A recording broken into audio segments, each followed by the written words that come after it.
Some really shocking news on this Wednesday night. Just this hour, finally getting the results from Alaska's special election to replace the late Republican Congressman Don Young. Don Young represented Alaska in the at-large seat for 50 years, since 1972. He's been a Republican the whole time. The last time the state was represented by a Democrat, I misspoke, was back in 1972. And NBC is projecting that the Democrat in that race, a woman named Mary Peltola, has won that election. Just shocking. You see who she won it over. Sarah Palin, of course, the erstwhile governor, who was then a VP candidate in 2008 and then resigned the governorship and then had a reality show and then kind of, I don't know what happened to her, but wanted to get back in the game.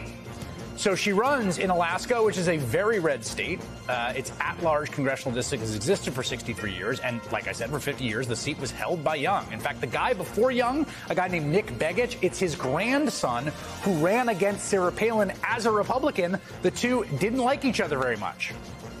And, well, this is the result. The election to serve out the remaining few months of Young's term was back on August 16th, more than 2 weeks ago. Democrat Mary Peltola faced off against former Alaska governor. She was, of course, endorsed by Donald Trump. There you see the other guy, Republican Nick Begich, who made a strong showing. There was something of a bitter feud between the two Republicans in the race. In fact, do you know this? Palin's former in-laws even threw Begich a pre-election night party instead of supporting their ex-daughter-in-law. And because Alaska just started using ranked choice voting, when voters rank their preferred candidates in order, if their top choice does not meet a certain threshold, their vote instead goes to their second-ranked candidate, and so on. You would expect a lot of Begich voters to put Palin number 2, but not enough did, because there was some bad blood, because they didn't like Sarah Palin. And so because enough Republicans don't like Sarah Palin, Mary Peltola. Huge upset win for the Democratic Party.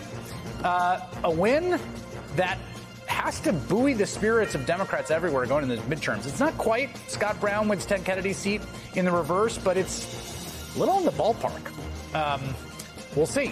This comes on the heels of the Democratic victory in New York's 19th last week. Democratic flipped a seat that had been Republican-controlled for almost 50 years tonight in a red state special election.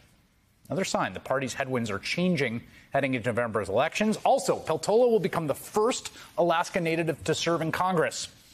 She'll have to run again in November against the same candidates to hold on the seat, but one of many fascinating races unfolding throughout the country.